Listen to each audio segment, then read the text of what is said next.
Imagine paying the price of a mansion for a single flower. It sounds absurd, impossible, even insane. And yet, in 17th century Holland, this was reality. A tulip, a simple, delicate bloom, once commanded fortunes greater than entire estates. How did a flower become a financial weapon of mass hysteria?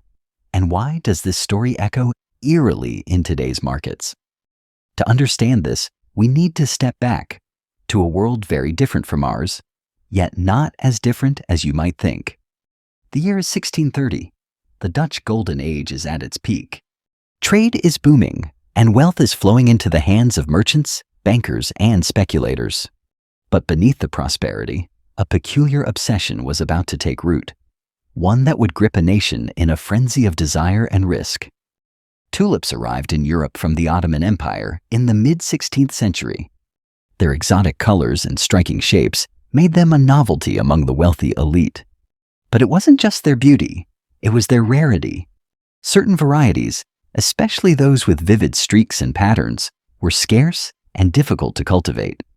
And scarcity, as history repeatedly shows, breeds desire. In the Dutch Republic, a rising middle class now had disposable income.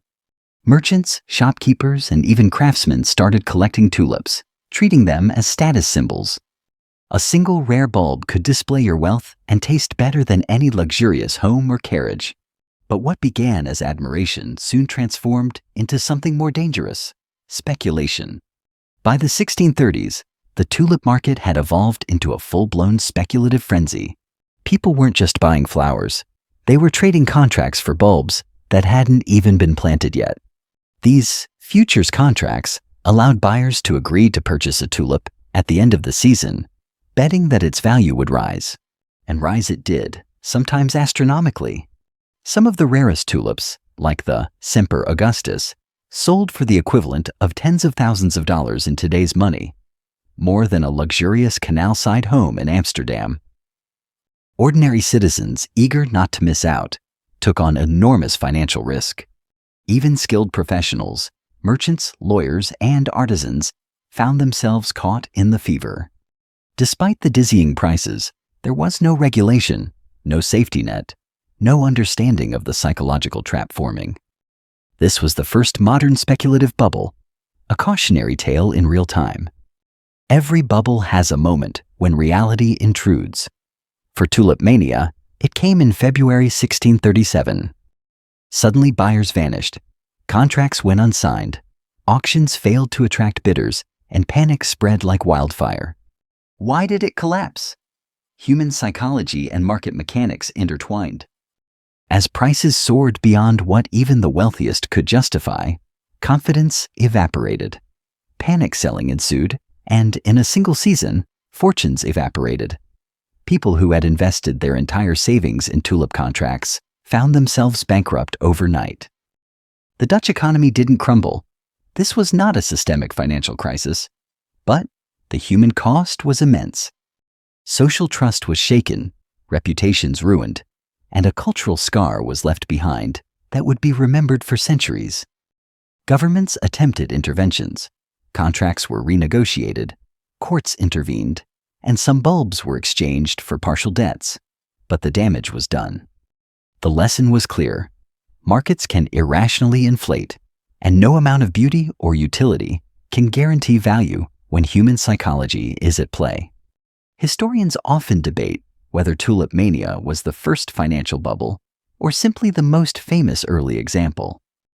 Regardless, it revealed a timeless truth. When speculation becomes divorced from intrinsic value, disaster can follow. Fast forward to today, and the echoes of Tulip Mania are everywhere. .com stocks, housing bubbles, NFTs, and cryptocurrencies all reached tulip-like valuations. Scarcity, novelty, and social proof fueled irrational exuberance. In 2021, the average price of some NFT art pieces exceeded the cost of luxury real estate. Sound familiar? Humans remain predictably vulnerable to the same forces that gripped 17th century Holland. So what can we learn from Tulip Mania? 3 crucial lessons emerge. Scarcity doesn't equal value. Just because something is rare doesn't mean it's inherently worth its price. Emotions drive markets. Greed and fear often overpower reason, leading to bubbles and crashes. Speculation is contagious.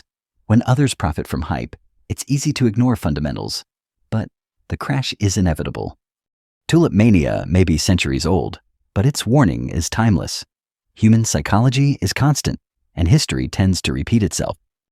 The next bubble might look different, but the forces behind it remain unchanged. Will we learn, or will we repeat the folly? If you think flowers were expensive, wait until you see who actually owned the kings of Europe. Subscribe so you don't miss it.